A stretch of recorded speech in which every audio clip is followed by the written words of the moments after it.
Thank God. സ്തോത്രം. അറിയാലോ, രതീഷാണേ, പ്രൈസർ ഫാമിലിയിൽ നിന്ന്. രോഗം മുഖാന്തരമുള്ള കഠിനതയും അത് അനുഭവിക്കാത്തവരായി എന്നെ കേൾക്കുന്ന നിങ്ങളിൽ ആരും കാണത്തില്ല. ഉണ്ടോ? എന്ത് ചോദ്യമാ! അയ്യോ വയ്യായേ. അപ്പോൾ ലോകവും വ്യത്യസ്തമല്ല. അവരും ഇതേ കഷ്ടതയിലൂടെ, രോഗത്തിന്റെ കഷ്ടതയിലൂടെ കടന്നു പോകുന്നു. നമുക്ക് മുമ്പുണ്ടായിരുന്നവരും അതേ രോഗികളായിരുന്നു. രോഗം അവരെയും വല്ലാത്ത നിലകളിൽ ബാധിച്ചിരുന്നു. പലരും രോഗത്തിൽ തന്നെ മരണപ്പെട്ട് ഈ ലോകത്തിൽ നിന്ന് മാറ്റപ്പെട്ടു. അങ്ങനെയെങ്കിൽ വരുവാനുള്ള തലമുറ അയ്യോ നമ്മളെ പെട്ടു. ഇനി വരുവാനുള്ള തലമുറയും കൂടെ അവരെങ്കിലും സന്തോഷമായിട്ട്. പക്ഷെ യാഥാർത്ഥ്യം അതാ. രോഗം എന്ന് കേൾക്കുമ്പോൾ തന്നെ പെട്ടെന്ന് നമ്മുടെ ഉള്ളിൽ വരുന്ന ചിന്ത പനി, തലവേദന, നടുവേദന, കാലുവേദന, ഇങ്ങനെ ദിവസം പ്രതി നമ്മൾ അനുഭവിക്കുന്ന, ഇനി പേര് പോലും കേൾക്കാൻ പേടിക്കുന്ന, പറയാൻ മടിക്കുന്ന, അയ്യോ ഇങ്ങനെയുള്ളതൊന്നും എൻ്റെ വീട്ടിലോ എൻ്റെ കുടുംബത്തിലോ ഞാൻ അറിയുന്നവരിലോ ആരിലും ഉണ്ടാകരുതേ എന്ന് ചിന്തിക്കുന്ന അങ്ങനെയുള്ള രോഗങ്ങൾ, ശാരീരികമായ രോഗങ്ങൾ. എന്നാൽ പലപ്പോഴും നമ്മൾ ശ്രദ്ധിക്കാത്ത മറ്റൊരു തലം ഈ രോഗത്തിനുണ്ട്. ശാരീരികമായ രോഗങ്ങൾ പോലെ അല്ല, അതിലേറെ പ്രാധാന്യമുള്ള മാനസികമായ രോഗങ്ങൾ. ശാരീരികമായി നമുക്കുണ്ടാകുന്ന രോഗങ്ങൾ നമ്മളെ ബാധിക്കുന്നതിലും അധികം നമുക്കൊപ്പമുള്ളവർക്കും ഉണ്ടാക്കുന്ന ബുദ്ധിമുട്ടുകളിലും അധികം മാനസികമായി രോഗം ബാധിച്ചവർ മുഖാന്തരം മറ്റുള്ളവർക്കും അവർക്ക് തന്നെയും ഉണ്ടാകാം. കഴിഞ്ഞ തലമുറ അതേക്കുറിച്ച് ബോധേടല്ലായിരുന്നു. എന്നാൽ ഈ തലമുറ വളരെ ശ്രദ്ധാലുക്കളാണ്. മാനസികമായ രോഗം എന്ന് പറയുമ്പോൾ പണ്ട് ചങ്ങലക്കിടുന്ന ഭ്രാന്ത് അതുമാത്രമല്ല, ഡിപ്രഷൻ, ഉറക്കമില്ലായ്മ, ഭയം, കോപം, ആത്മഹത്യാ പ്രേരണ, എനിക്ക് ചാവണം, എനിക്കിനി ജീവിക്കണ്ട, സംശയം, നിന്നെ കൊല്ലും. ഇതൊക്കെ മാനസികമായ രോഗങ്ങളാണ്. അപ്പോൾ ഞാനും മാനസിക രോഗി എന്നാണോ ദേവദാസൻ പറയുന്നത്? അതാണോ ഇപ്പം ചിന്ത വന്നത്? ഇങ്ങനെയാണെങ്കിൽ അതാണ്. ദേഷ്യം വരുന്നു. വായിച്ചു നോക്കി, ബൈബിൾ കയ്യിലുണ്ടല്ലോ. ഇപ്പോഴല്ല, ഇത് കഴിഞ്ഞിട്ട് മർക്കോസിന്റെ സുവിശേഷം 5-ാം അധ്യായം 1 മുതൽ താഴേക്ക്. അവിടെ ഒരുത്തൻ മാനസിക രോഗമാണ്, അത് പറഞ്ഞുതരാം കേട്ടോ. അവൻ കല്ലറയിൽ പാർക്കുന്നുണ്ട്. പിന്നെന്ത് ചെയ്യുക? തന്നെത്താൻ ചതയ്ക്കുക, തന്നെത്താൻ കൊല്ലുവാൻ ശ്രമിക്കുക, ആത്മഹത്യ പ്രേരണ, ചത്താൽ മതി. വിലങ്ങുകളൊക്കെ ഉരുമി പൊട്ടിച്ച് വഴിയെ പോകുന്നവരെയൊക്കെ ആക്രമിക്കുക, കൊലപാതകം, സംശയമാണ്. അതാ കല്ലറയിൽ പാർക്കുന്നത് അല്ലേ? കാരണം അത് തന്നെ. ശാരീരികമായ രോഗത്തിന് കാരണം രോഗാണുക്കൾ, ബാക്ടീരിയ, പല ബലഹീനതകൾ അറിയാം. പക്ഷെ മാനസികമായ രോഗത്തിന് കാരണവും മനസ്സിലാക്കിയിട്ടുണ്ടോ? ബാക്ടീരിയ ആണോ? രോഗാണുക്കളാണോ? പകർച്ചവ്യാധിയാണോ? അല്ല. പിന്നെ പിശാച്, ദുരാത്മാവ്, രോഗാത്മാവ്, അശുദ്ധാത്മാവ്. അതുകൊണ്ടാണ് കർത്താവായ യേശു ക്രിസ്തു വിശുദ്ധ വേദപുസ്തകത്തിൽ അനേകരെ സൗഖ്യമാക്കിയതായി രേഖപ്പെടുത്തിയിരിക്കുന്ന ഭാഗങ്ങളിലൊക്കെ അവർ സൗഖ്യമാകുമ്പോൾ ദുരാത്മാവ് വിട്ടുപോയി, ഭൂതാത്മാവ് വിട്ടുപോയി, അശുദ്ധാത്മാവ് വിട്ടുപോയി എന്ന് രേഖപ്പെടുത്തപ്പെട്ടിരിക്കുന്നത്, വാത ഒഴിഞ്ഞു എന്ന് രേഖപ്പെടുത്തപ്പെട്ടിരിക്കുന്നത്. കാരണം പിശാച്, മാനസികമായ രോഗങ്ങൾക്ക് കാരണം പിശാച്. അപ്പോൾ എന്തുകൊണ്ടാണ് യേശുക്രിസ്തു സൗഖ്യമാക്കിയപ്പോൾ ദുരാത്മാവ് വിട്ടുപോയത്? യേശുക്രിസ്തു മാനസിക രോഗികളല്ലല്ലോ സൗഖ്യമാക്കിയത്, കൂനിയല്ലേ സൗഖ്യമാക്കിയത്, കണ്ണുകൊണ്ടിടാത്തവനല്ലേ സൗഖ്യമാക്കിയത്, നടക്കാൻ പറ്റാത്തവനല്ലേ സൗഖ്യമാക്കിയത്. അത് തന്നെ ഈ മാനസികമായ രോഗത്തിൻ്റെ പ്രത്യേകതയാണ്. അത് വളരെ നാൾ കഴിയുമ്പോൾ ശാരീരികമായ രോഗമായിട്ട് മാറും. മാനസികമായ പല രോഗങ്ങളും നാളുകൾക്ക് ശേഷം ശാരീരികമായ രോഗത്തിന് കാരണമായി മാറും. ഒരിക്കൽ ഒരു സഹോദരി പ്രൈസർ ഫാമിലിയിലേക്ക് തൻ്റെ പ്രാർത്ഥന വിഷയം അറിയിക്കുവാൻ വിളിച്ചു.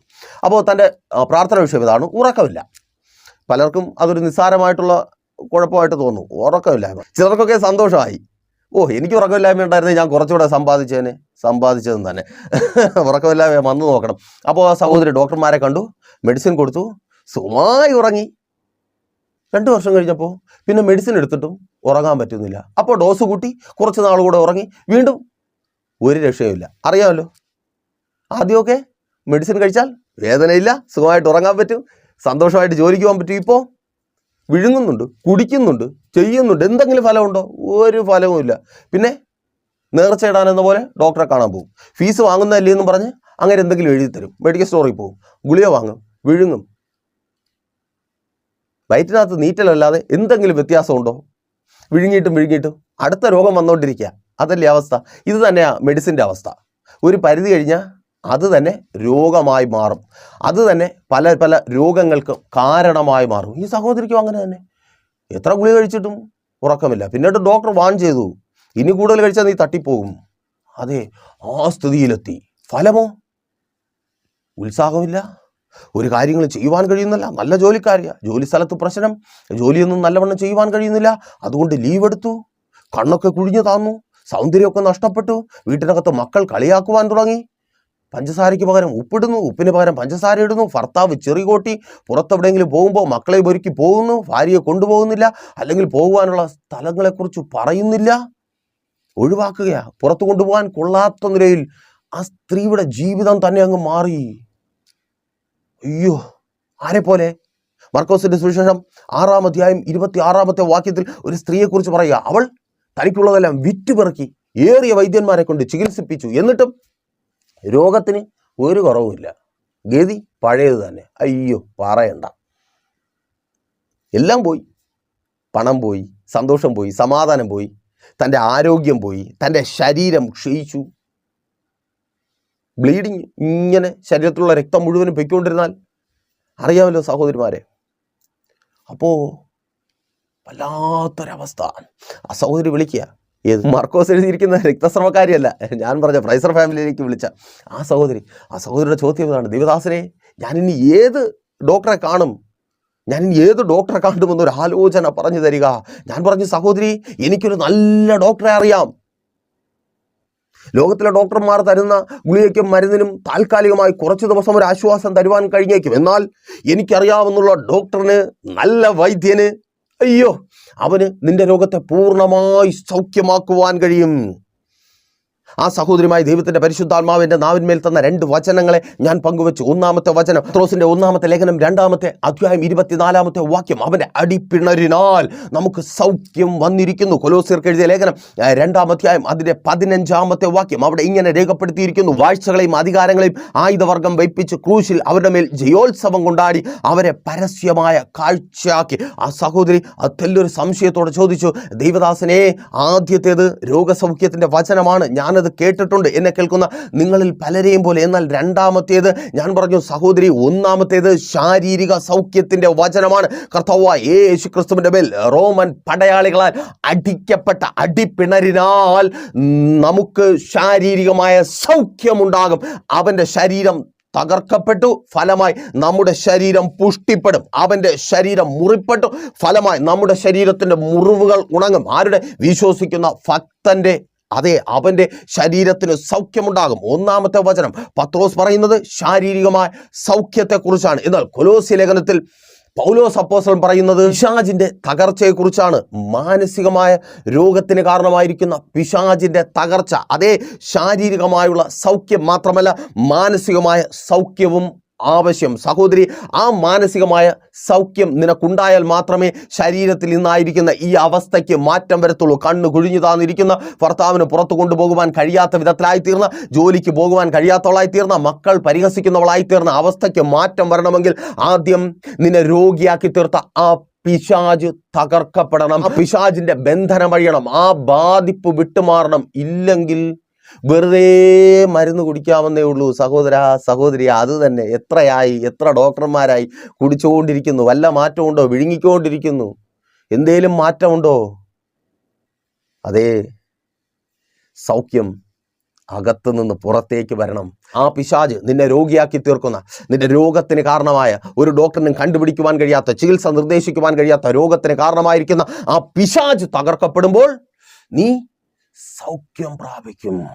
അപ്പോൾ സഹോദരി ചോദിച്ചു, ദാസനെ, ഇത് ശരിയാണോ? അങ്ങനെയാണോ? എന്നെയും പിശാച് ബാധിച്ചിരിക്കുന്നതാണോ? ഞാൻ പറഞ്ഞു, സഹോദരി, അത് തന്നെയാണ്. വചനം അത് അടിവരയിട്ട് പറയുന്നു. മർക്കോസിന്റെ സുവിശേഷം 5-ാം അധ്യായം 26-ാമത്തെ വാക്യത്തിലേക്ക് വരുമ്പോൾ ആ സ്ത്രീ, രക്തസ്രവക്കാരിയായ സ്ത്രീ, പണമെല്ലാം ചികിത്സിച്ച് നഷ്ടപ്പെടുത്തിയ ആ സ്ത്രീ, അവൾ കർത്താവായ യേശു ക്രിസ്തുവിനെ തൊട്ടു. അതേ, കർത്താവായ യേശു ക്രിസ്തുവിനെ എന്നെ കാണുന്ന ചിലർ തൊടുകയാ. അതേ, വിശ്വാസത്താൽ ചിലർ തൊട്ട് അവന് മേൽ നിന്ന് പുറപ്പെട്ടു വരുന്ന ശക്തിയാൽ സൗഖ്യം പ്രാപിക്കുക. യെസ്, യേശുവിൻ നാമത്തിൽ സൗഖ്യമാകാം. ദൂത ഏറ്റെടുത്ത് പ്രാർത്ഥിക്കും, നീ സൗഖ്യമായി. ഇനി ആ കിടക്ക നിന്റെ ഭവനത്തിനകത്തില്ല. ഓ അതേ, തലമുറയായി ഒഴിയാതെ കിടക്കുന്ന ആ കിടക്ക, ആ രോഗ കിടക്ക, അത് നിന്റെ ഭവനത്തിനകത്ത് നിന്ന് മാറിപ്പോവുക. യെസ്, യേശുവിൻ നാമത്തിൽ. അപ്പോൾ ആ സ്ത്രീ തൊട്ടു, രക്തസ്രവക്കാരി തൊട്ടു, സൗഖ്യമായി. അപ്പോൾ കർത്താവായ യേശു ക്രിസ്തു പറയുന്നത് ഇതാ 5:34. അവൻ അവളോട്, മകളെ, നിന്റെ വിശ്വാസം നിന്നെ രക്ഷിച്ചിരിക്കുന്നു, സമാധാനത്തോടെ പോയി ബാധ ഒഴിഞ്ഞു സ്വസ്ഥമായിരിക്കുക എന്ന് പറഞ്ഞു. ബാധ ഒഴിഞ്ഞു. അത് തന്നെ സഹോദരി, ബാധ ഒഴിയുമ്പോൾ നിന്റെ ജീവിതത്തിൽ സ്വസ്ഥത ഉണ്ടാകും, സമാധാനം ഉണ്ടാകും, ആരോഗ്യം തിരികെ വരും. അതേ സന്തോഷത്തോടെ മക്കൾക്കൊപ്പം, ഭർത്താവിനൊപ്പം, സ്തോത്രം, നിനക്ക് വേണ്ടപ്പെട്ടവർക്കൊപ്പം സന്തോഷത്തോടെ സമാധാനമായി നീ ജീവിക്കും. ആ ബാധ ഒഴിയുവാൻ പോകുക. Thank God. അപ്പോൾ ആ സഹോദരി പറഞ്ഞു, അതേ ദൈവദാസനെ, എനിക്കും ഈ ബാധിപ്പിൽ നിന്ന്, ഈ ബാധയിൽ നിന്ന് പുറത്തു വരണം. ആ സഹോദരിക്ക് ആ വചനങ്ങൾ വെച്ച് ദൈവത്തിൻ്റെ പരിശുദ്ധാത്മാവ് എന്നെ പഠിപ്പിച്ച പ്രാർത്ഥന ഞാൻ അവരെ പഠിപ്പിച്ചു. നിങ്ങൾ പ്രാർത്ഥിച്ചു വിടുതൽ പ്രാപിക്കുവാൻ പോകുന്ന പ്രാർത്ഥന. വചനം ഒരിക്കൽ കൂടി പറയാം. പത്രോസിൻ്റെ 1-ാമത്തെ ലേഖനം 2-ാം അധ്യായം 24-ാമത്തെ വാക്യം, ഒപ്പം കൊലോസ്യർക്ക് എഴുതിയ ലേഖനം 2-ാം അധ്യായം 15-ാമത്തെ വാക്യം. ഈ 2 വാക്യങ്ങളെ അടിസ്ഥാനപ്പെടുത്തിയുള്ള പ്രാർത്ഥന ശ്രദ്ധിക്കുമല്ലോ. യേശുവേ, ശാരീരികവും മാനസികവുമായി ഞാൻ അനുഭവിക്കുന്ന രോഗങ്ങളിൽ നിന്ന് കാൽവരി ബലിപീഠത്തിൽ അങ്ങയുടെ മേൽ ഏൽപ്പിക്കപ്പെട്ട അടിപ്പിണരിനാലും കാൽവരി ക്രൂശിൽ സാത്താന്റെ തല തകർക്കപ്പെട്ടത് മുഖാന്തരവും വെളിപ്പെട്ട സൗഖ്യം നൽകി ഞാൻ അനുഭവിക്കുന്ന കഷ്ടങ്ങളിൽ നിന്ന് എന്നെ വിടുവിക്കണം. ഒരിക്കൽ കൂടി ഏറ്റു പ്രാർത്ഥിച്ച്, യേശുവേ, ശാരീരികമായും മാനസികമായും ഞാൻ അനുഭവിക്കുന്ന രോഗങ്ങളിൽ നിന്ന് കാൽവരി ബലിപീഠത്തിൽ അങ്ങയുടെ മേൽ ഏൽപ്പിക്കപ്പെട്ട അടിപ്പിണരിലും കാൽവരി ക്രൂശിൽ സാത്താന്റെ തല തകർക്കപ്പെട്ടത് മുഖാന്തരവും വെളിപ്പെട്ട സൗഖ്യം നൽകി ഞാൻ അനുഭവിക്കുന്ന, ദീർഘനാളുകളായി ഞാൻ അനുഭവിക്കുന്ന രോഗത്തിൽ നിന്ന്, മാനസികമായ രോഗത്തിൽ നിന്ന്, ശാരീരികമായ രോഗത്തിൽ നിന്ന് എനിക്ക് സൗഖ്യം നൽകണമേ.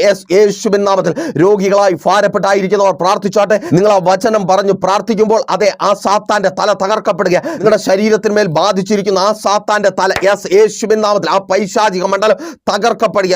Thank you Lord. യേശുവിൻ നാമത്തിൽ അതങ്ങനെ സംഭവിക്കുന്ന കൃപയ്ക്ക് ആ ബാധ വിട്ടുമാറുക.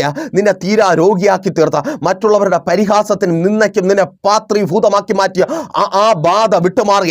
യേശുവിൻ നാമത്തിൽ നിന്റെ ജീവിതത്തിൽ സ്വസ്ഥതയും സമാധാനവും ഉണ്ടാകുവാൻ പോകുക. സഹോദരി, സഹോദര, നിങ്ങളുടെ ജീവിതത്തിൽ സ്വസ്ഥതയും സമാധാനവും ഉണ്ടാകുവാൻ പോകുക. ആ ബാധ വിട്ടുമാറുക, ആ രോഗാത്മാവ് വിട്ടുപോകുക.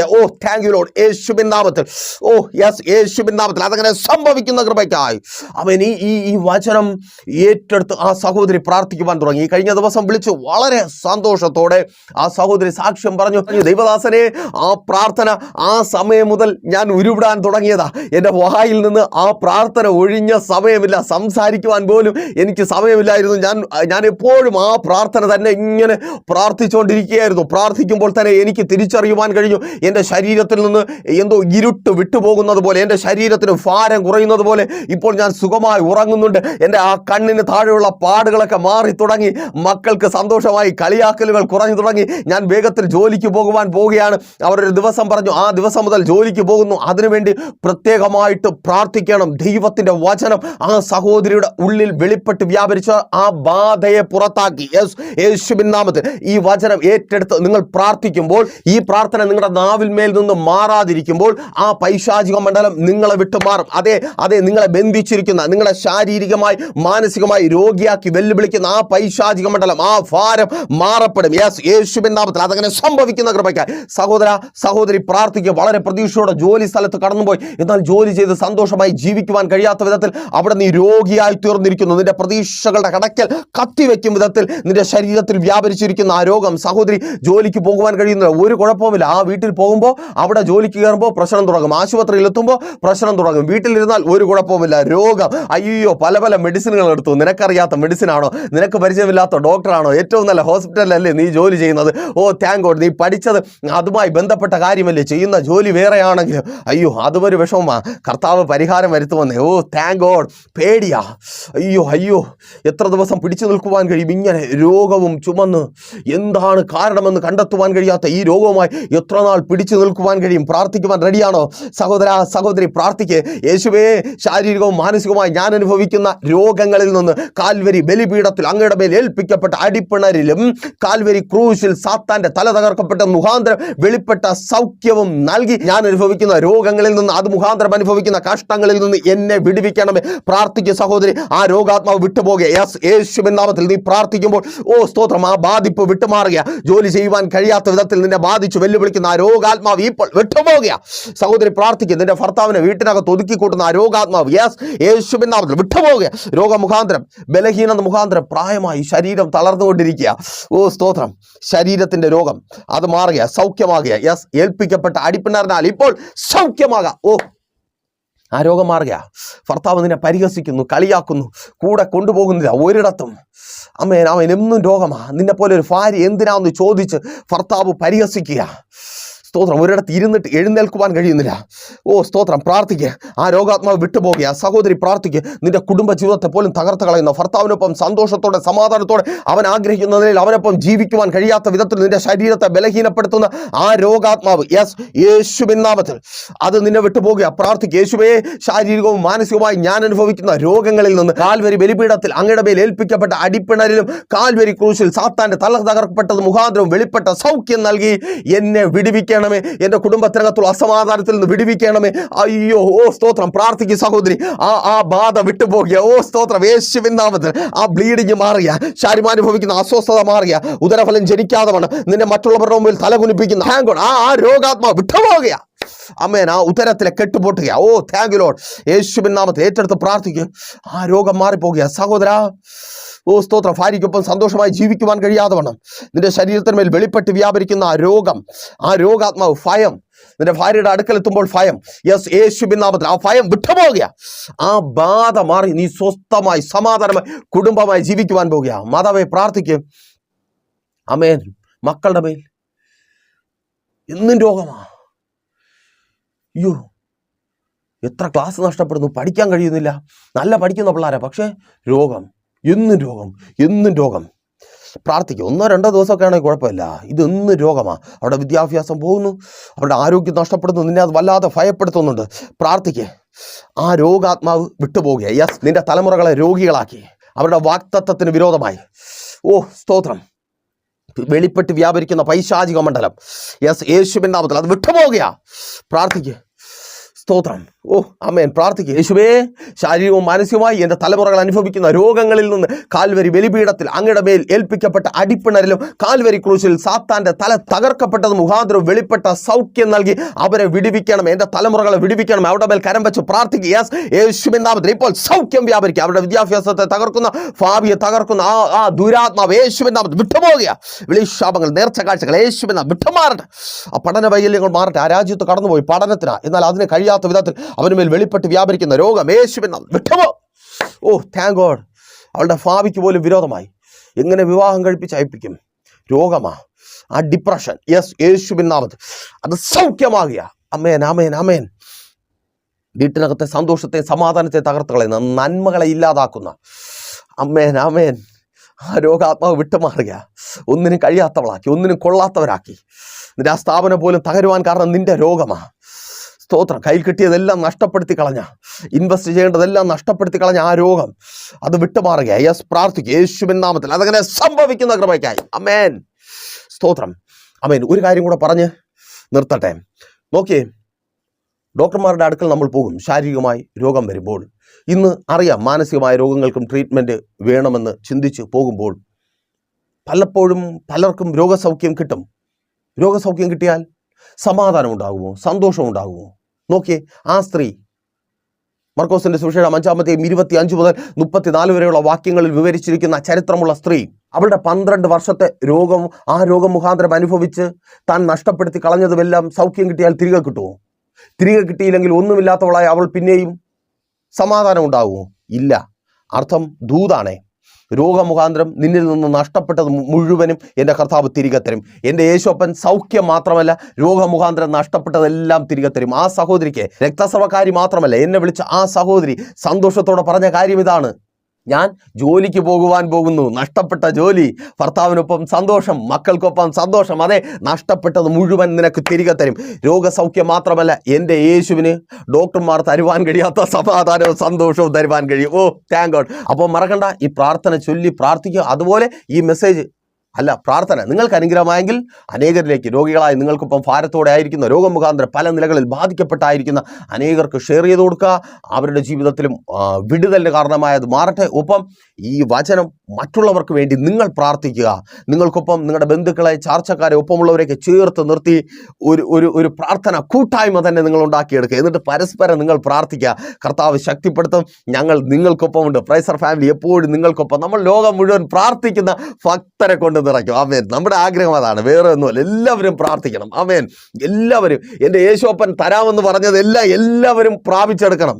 ലോകം പറഞ്ഞു പറ്റിക്കുക, നിങ്ങൾക്ക് ആവശ്യമുള്ളതൊന്നും തരത്തില്ല എന്ന് പറഞ്ഞ് പറ്റിക്കാന്നേ. TV ചർച്ചകളൊക്കെ നടക്കട്ടെ, ആരെന്ത് പറഞ്ഞാലും നമുക്കൊരു കാര്യമില്ല. അമ്മേൻ, ആര് പറയട്ടെ, പരിഹസിക്കട്ടെ, കമൻ്റ് ഇടട്ടെ, അതൊന്നുമല്ല വിഷയം. എൻ്റെ കർത്താവിന് കഴിയും. ഈ ബൈബിൾ വിശ്വസിക്കുന്നവൻ അത് വിശ്വസിച്ചേ പറ്റത്തുള്ളൂ. എൻ്റെ കർത്താവിന് കഴിയാത്തതൊന്നുമില്ല. നിന്നെ സൗഖ്യമാക്കുവാൻ, നിന്നെ വിടുവിക്കുവാൻ എൻ്റെ കർത്താവിന് കഴിയും. അപ്പോൾ മടിക്കേണ്ട. ഒരു പ്രാർത്ഥന വിഷയമായി ഭാരത്തോടായിരിക്കുന്നുവെങ്കിൽ ധൈര്യമായി പ്രൈസർ ഫാമിലിയിലേക്ക് കോൺടാക്ട് ചെയ്യുക. അതുപോലെ തന്നെ എല്ലാ ഞായറാഴ്ചകളിലും നമ്മുടെ സഭാരാധന ലൈവ് സ്ട്രീം ചെയ്യുന്നുണ്ട്. പ്രൈസർ ഫാമിലി ഗ്ലോബൽ എന്ന നമ്മുടെ യൂട്യൂബ് ചാനൽ. നിങ്ങളൊരു സഭാരാധനയ്ക്ക് പോകാതെ ആയിരിക്കുന്നുവെങ്കിൽ ആ ലൈവ് സ്ട്രീമിനൊപ്പം പങ്കുചേരുക, അല്ലെങ്കിൽ അത് കഴിഞ്ഞ് ആ മെസ്സേജിനൊപ്പം ചേരുക, പ്രാർത്ഥിക്കുക, ദൈവത്തെ ആരാധിക്കുക. അതുപോലെ ഒരു കൂട്ടായ്മയിൽ പങ്കെടുക്കുവാൻ കഴിയാതെ നിങ്ങളായിരിക്കുന്നുവെങ്കിൽ നിങ്ങൾക്ക് പ്രൈസർ ഫാമിലിയിലേക്ക് സ്വാഗതം. പ്രൈസർ ഫാമിലി എന്ന കുടുംബത്തിലെ അംഗമായി നിങ്ങൾക്ക് മാറാം. കർത്താവായ യേശു ക്രിസ്തുവിൻ്റെ ശരീരമായി നല്ല സഹോദരങ്ങളായി നമുക്ക് മാറാം. കടന്നു വരിക എന്ന കണ്ണടച്ചോ. ഞങ്ങളുടെ വിശ്വസ്ത കർത്താവേ, നല്ല ദൈവമേ, അനുഗ്രഹീതവും പ്രശാന്തവുമായിരിക്കുന്ന നല്ല സമയം അടിയൊപ്പമായിരിക്കുന്ന ഈ ജനത്തെ അങ്ങയുടെ കരങ്ങളിൽ ഏൽപ്പിക്കുന്നു. അപ്പോൾ മാനസികമായി, ശാരീരികമായി ഇവർ അനുഭവിക്കുന്ന ആ രോഗങ്ങൾ, അത് മുഖാന്തരം ഇവരിൽ നിന്ന് നഷ്ടപ്പെട്ടു പോയ സന്തോഷം, സമാധാനം, നന്മകൾ സകലത്തെയും തിരികെ നൽകി എൻ്റെ ദൈവം അങ്ങ് മാനിക്കണമേ കർത്താവേ. ഇതുവരുടെ അത്ഭുതത്തിൻ്റെ ദിവസമായി തീരട്ടെ. ഈ വചനം ഏറ്റെടുത്ത് കർത്താവെ അങ്ങ് തന്ന പ്രാർത്ഥന പ്രാർത്ഥിച്ചു വിടുതൽ പ്രാപിക്കുവാൻ സ്വർഗം ഇവരെ സഹായിക്കണമേ. പരിശുദ്ധാത്മാവിൻ്റെ വലിയ സാന്നിധ്യം ഇപ്പോൾ മുതൽ ചലിച്ചു തുടങ്ങട്ടെ. കർത്താവെ, രോഗികൾക്ക് വേണ്ടി പിന്നെയും പ്രാർത്ഥിക്കുന്നു. അപ്പോൾ അങ്ങ് സൗഖ്യമാക്കണമേ. സകല രോഗബന്ധനവും യേശുവിൻ നാമത്തിൽ വിട്ടുപോകട്ടെ. ഇന്ന് രോഗികൾ സൗഖ്യമാകുന്ന വലിയ സാക്ഷ്യമായി മാറുന്ന പകൽക്കാലമായി മാറട്ടെ. മുറിക്കകത്ത് നിന്ന് ചില മാസങ്ങളായി മുറിക്കകത്തായി പോയവർ പുറത്തു വരട്ടെ. രോഗക്കിടക്കകൾ മാറ്റിവിരിക്കപ്പെടട്ടെ. യേശുവിൻ നാമത്തിൽ. ജോലിയില്ലാതെ ഭാരപ്പെടുന്നവർക്ക് വേണ്ടി പ്രാർത്ഥിക്കുന്നപ്പാ, നല്ല ജോലികൾ നൽകണമേ. ജോലി സംബന്ധമായി വെളിപ്പെട്ട് വ്യാപരിക്കുന്ന എല്ലാ വെല്ലുവിളികളും അഴിഞ്ഞു മാറട്ടെ.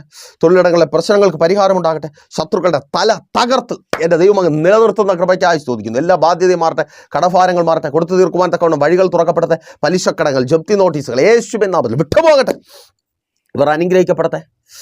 Thank you Lord, thank you Jesus. യേശുവിൻ നാമത്തിൽ അങ്ങ് കൂടിയിരിക്കുന്ന കൃപയ്ക്കായി സ്തുതിക്കുന്നു. തലമുറകൾ അനുഗ്രഹിക്കപ്പെടട്ടെ. അവരുടെ വിദ്യാഭ്യാസം, ഭാവി, ഉപരിപഠന സാഹചര്യങ്ങൾ ഒരുങ്ങട്ടെ. അഡ്മിഷനുകൾ ലഭിക്കട്ടെ. രാജ്യങ്ങളുടെ വാതിലുകൾ അവർക്ക് മുമ്പിൽ തുറക്കപ്പെടട്ടെ. നല്ല റിസൾട്ടുകൾ ഉണ്ടാകട്ടെ. മത്സര പരീക്ഷകൾ റിസൾട്ടുകൾ ഉണ്ടാകട്ടെ. യേശോപ്പാ, വിവാഹ ബന്ധങ്ങൾ നടക്കട്ടെ. മക്കളെ പഠിപ്പിക്കാനുള്ളത് മാതാപിതാക്കളുടെ കരങ്ങളിൽ നൽകി മാനിക്കണമേ അപ്പാ. എല്ലാ ഇല്ലായ്മകളും മാറട്ടെ. കുടുംബജീവങ്ങൾ അനുഗ്രഹിക്കപ്പെടട്ടെ. മദ്യപാന, വ്യഭിചാര, വെറിക്കൂത്തുകൾ വിട്ടുപോകട്ടെ. സംശയങ്ങൾ, ദുർനടപ്പുകൾ മാറിപ്പോകട്ടെ. ഭർത്താവ് മടങ്ങി വരട്ടെ. ഭാര്യ മടങ്ങി വരട്ടെ. സ്നേഹവും ഐക്യതയും ഉണ്ടാകട്ടെ. സ്തോത്രം യേശുവേ. ഉദരഫലങ്ങളെ നൽകി മാനിക്കണമേ അപ്പാ. ഭവനങ്ങളില്ലാത്തവർക്ക് ഭവനങ്ങൾ നൽകണമേ. വാഹനങ്ങൾ വാങ്ങട്ടെ. വസ്തുക്കൾ വാങ്ങട്ടെ. വിൽക്കട്ടെ. വിൽപ്പനകൾ നടക്കട്ടെ. എല്ലാ ഇല്ലായ്മകളും മാറട്ടെ. കച്ചവടങ്ങൾ അനുഗ്രഹിക്കപ്പെടട്ടെ. സ്വദേശത്തും വിദേശത്തും ബാധിക്കപ്പെട്ട് വിദേശ രാജ്യങ്ങളിൽ ജോലി ചെയ്യുവാൻ കഴിയാതെ ജോലി സംബന്ധമായി ഭാരപ്പെട്ടായിരിക്കുന്നവർ, ബാധിക്കപ്പെട്ടായിരിക്കുന്നവർ വിടുവിക്കപ്പെടട്ടെ. വിസ പ്രോബ്ലങ്ങൾ മാറട്ടെ. അപ്പം അങ്ങ് അത്ഭുതം പ്രവർത്തിക്കണം. ശുശ്രൂഷകന്മാർ അനുഗ്രഹിക്കപ്പെടട്ടെ. ഇത് അത്ഭുതത്തിൻ്റെ പകൽക്കാലമായി മാറട്ടെ. രോഗസൗഖ്യത്തിൻ്റെ പകൽക്കാലമായി മാറട്ടെ. സന്തോഷവും സമാധാനവും ഇവർ അനുഭവിക്കുന്ന പകൽക്കാലമായി മാറട്ടെ. ബാധ ഒഴിഞ്ഞ് ഇവർ സ്വസ്ഥമാകട്ടെ. യേശുവിൻ നാമത്തിൽ തന്നെ അവൻ. അപ്പോൾ നിങ്ങളുടെ വിലയേറിയ അഭിപ്രായങ്ങളും നിർദ്ദേശങ്ങളും ഞങ്ങളെ അറിയിക്കുമല്ലോ. നാളെ പകലും ദൈവം അനുവദിച്ചാൽ നമ്മളിപ്പോൾ ഒരുമിച്ചായിരുന്നു കേട്ട് അനുഗ്രഹം പ്രാപിച്ച പ്രൈസർ ഫാമിലിയുടെ പ്രഭാതം എന്ന പ്രതിദിന വചന സന്ദേശത്തോടൊപ്പം നമ്മൾ ഒരുമിച്ച് തന്നെ ആയിരിക്കും. അതുവരേക്കും പ്രിയരെ, have a nice day. Praiser family global മിനിസ്ട്രിയുടെ വിശുദ്ധ സഭാരാധന എല്ലാ ഞായറാഴ്ചയും രാവിലെ 10 മണി മുതലും എല്ലാ വെള്ളിയാഴ്ചകളിലും ഉപവാസവും ഓൺലൈൻ മധ്യസ്ഥ പ്രാർത്ഥനയും രാവിലെ 11 മണി മുതലും ഞങ്ങൾ നിങ്ങൾക്കായി ലൈവിൽ പ്രാർത്ഥിക്കുന്നു. നിങ്ങളുടെ പ്രാർത്ഥനാ വിഷയങ്ങൾ കമന്റ് ചെയ്യുക. പ്രൈസർ ഫാമിലി ഗ്ലോബൽ എന്ന നമ്മുടെ യൂട്യൂബ് ചാനലിലൂടെ നിങ്ങൾ ലോകത്തിന്റെ ഏത് ഭാഗത്തായിരുന്നാലും ഞങ്ങൾക്കൊപ്പം ചേർന്ന് പ്രാർത്ഥിക്കുവാനും ആരാധിക്കുവാനും അവസരമുണ്ട്. നേരിട്ട് ആരാധനയിൽ പങ്കെടുക്കുവാനും വിടുതൽ പ്രാപിക്കുവാനും ആഗ്രഹിക്കുന്നവർ ഞായറാഴ്ച രാവിലെ കാർഷിക കോളേജിനടുത്ത് കാക്കാമുല ചാമ്പവിളയിലെ പ്രൈസർ ഫാമിലി വർഷിപ്പ് സെന്ററിലേക്കും ഞായറാഴ്ച വൈകുന്നേരം 3 മണിക്ക് നെയ്യാറ്റിൻകര അമരവിള താന്നിമൂട് സുമംഗലി ഓഡിറ്റോറിയത്തിന് സമീപമുള്ള MS പ്ലാസയിലേക്കും കടന്നു വരിക. നിങ്ങളുടേതായ ഒരു വിഷയത്തിന് വേണ്ടി പ്രാർത്ഥിക്കുവാനും കൗൺസിലിംഗിനുമായി സ്ക്രീനിൽ കാണുന്ന നമ്പറിൽ കോൺടാക്ട് ചെയ്യുക. നിങ്ങൾക്കും ഈ പ്രോഗ്രാം സ്പോൺസർ ചെയ്യുവാനും കർത്താവായ യേശുക്രിസ്തുവിന്റെ സുവിശേഷം അനേകരിലേക്ക് എത്തിക്കുവാനും അവസരമുണ്ട്. പ്രാർത്ഥനയോടെ വിളിക്കുക. ആമേൻ.